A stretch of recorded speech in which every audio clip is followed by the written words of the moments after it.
Perdana Menteri cabar pembangkang bongkar salah laku pemimpin kerajaan perpaduan. Naib Presiden UMNO nafi parti itu anjurkan gerakan gulingkan Ahmad Zahid Hamidi.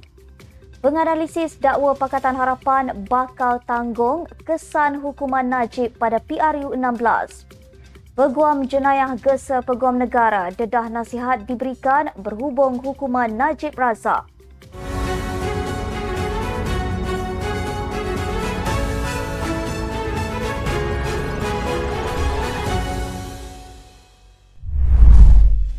Bismillahirrahmanirrahim. Assalamualaikum warahmatullahi wabarakatuh. Salam Malaysia Madani. Bersama saya Asma Ismail dalam Netstep News edisi pagi 6 Februari 2024 bersamaan 25 Rejab 1445 Hijrah.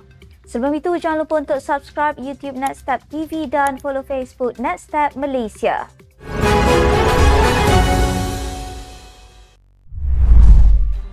Perdana Menteri Datuk Seri Anwar Ibrahim mencabar pembangkang untuk membongkar salah laku dalam kerajaan perpaduan terutamanya melibatkan rasuah.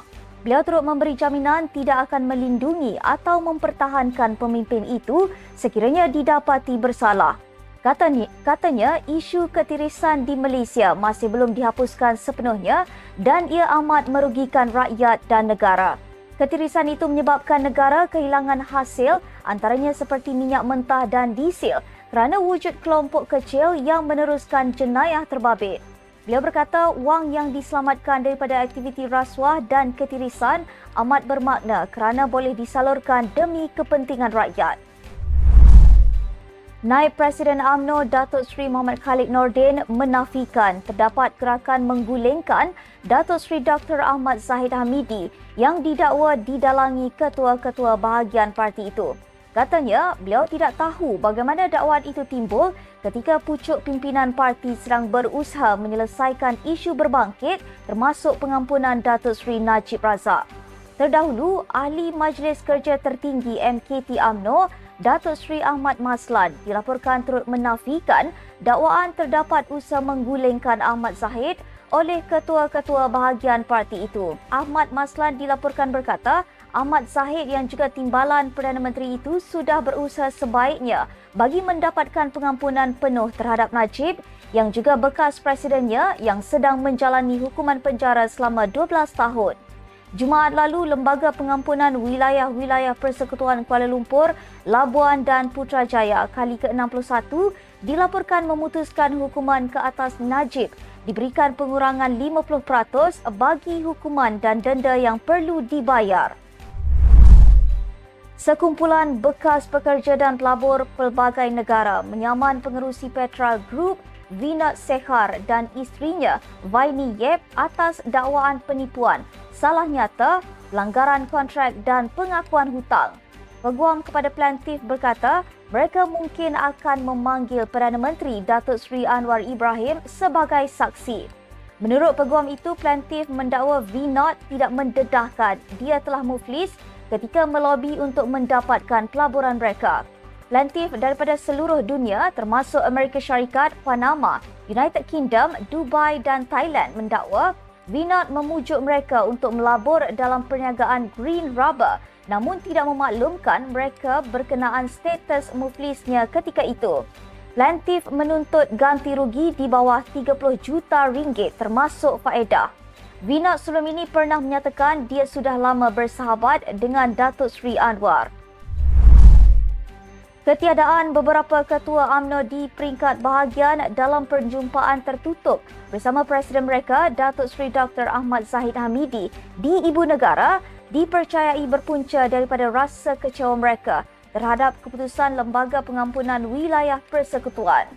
Difahamkan mereka tidak berminat untuk mendengar penjelasan daripada Presiden UMNO itu.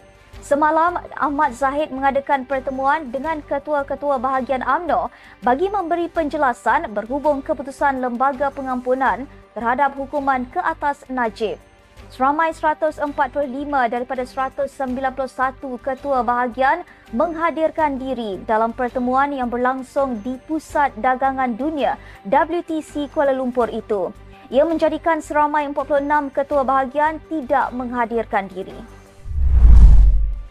Beberapa ketua UMNO bahagian berazam meneruskan usaha memperkukuhkan parti seiring gesaan pimpinan untuk mara dan menghormati keputusan Lembaga Pengampunan Wilayah Persekutuan meringankan hukuman penjara Najib Razak. Mereka mengakui walaupun secara peribadi sedih dengan perkembangan itu, pada masa sama berpendapat perjuangan mengembalikan sokongan rakyat terutama orang Melayu harus diperhebat. Menerusi laporan sebuah portal, Ketua UMNO Port Dickson, Faizal Ramli berkata, pemimpin dan ahli perlu memperkukuhkan parti dengan menarik kembali sokongan Melayu dalam mendepani PRU16 dengan sasaran meningkatkan jumlah kerusi. Beliau mengulas gesaan Naib Presiden UMNO Datuk Seri Johari Abdul Ghani pada Ahad lalu supaya ahli parti menghormati dan menerima keputusan Lembaga Pengampunan Wilayah Persekutuan meringankan hukuman penjara kepada 6 tahun dan denda 50 juta ringgit terhadap Najib. Johari menjelaskan pemimpin dan ahli UMNO kini patut menumpukan usaha membaik pulih dan memperkukuh parti. Beliau berkata demikian selepas perjumpaan tertutup selama 2 jam antara Presiden UMNO Datuk Seri Dr. Ahmad Zahid Hamidi dengan 191 ketua bahagian parti itu. Seorang penganalisis berpandangan Pakatan Harapan PH bakal menanggung kesan daripada pengurangan hukuman penjara dan denda Datuk Seri Najib Razak pada PRU akan datang. Menurut penulis buku berkaitan skandal 1MDB, P. Gunasegaram berkata, isu itu akan menjejaskan sokongan terhadap PH yang akhirnya akan memberi manfaat kepada seterunya iaitu PAS. Gunasegaram turut menyasarkan Perdana Menteri dan kempen anti-rasuahnya dengan menyifatkan Datuk Seri Anwar telah mengorbankan aspirasinya atas tanggapan yang salah iaitu Najib dapat membantu meningkatkan sokongan Melayu terhadap kerajaan. Katanya, rancangan keseluruhannya seolah-olah untuk mengembalikan Najib ke arena politik. Seorang peguam jenayah Goh Chia Yi menggesa Peguam Negara Dato' Ahmad Teriruddin Muhammad Saleh mendedahkan nasihat yang diberikannya kepada Lembaga Pengampunan berhubung hukuman Najib Razak. Katanya, Teriruddin adalah individu penting dalam lembaga itu dan pendirian bertulisnya diambil kira lembaga. Namun katanya, orang ramai masih tidak mengetahui pendirian yang diambil Teriruddin berhubung permohonan pengampunan yang dibuat Najib. Menurut Goh, tiada duluan berkenaan AG atau Lembaga Pengampunan memaklumkan kepada orang awam berkenaan sebab atau asas keputusan yang dibuat. Namun katanya, sama ada AG boleh diminta untuk berbuat demikian atau tidak, masih boleh dibawa ke mahkamah memandangkan ia membabitkan kepentingan awam. Sekian sahaja untuk edisi pagi ini. Ikuti perkembangan semasa isu-isu panas politik Malaysia setiap hari hanya di Nextstep News. Jangan lupa untuk follow Facebook Nextstep Malaysia dan subscribe YouTube Nextstep TV. Nextstep Malaysia menjangkau informasi, mengorak inspirasi. Saya Asma Ismail. Assalamualaikum dan salam sejahtera.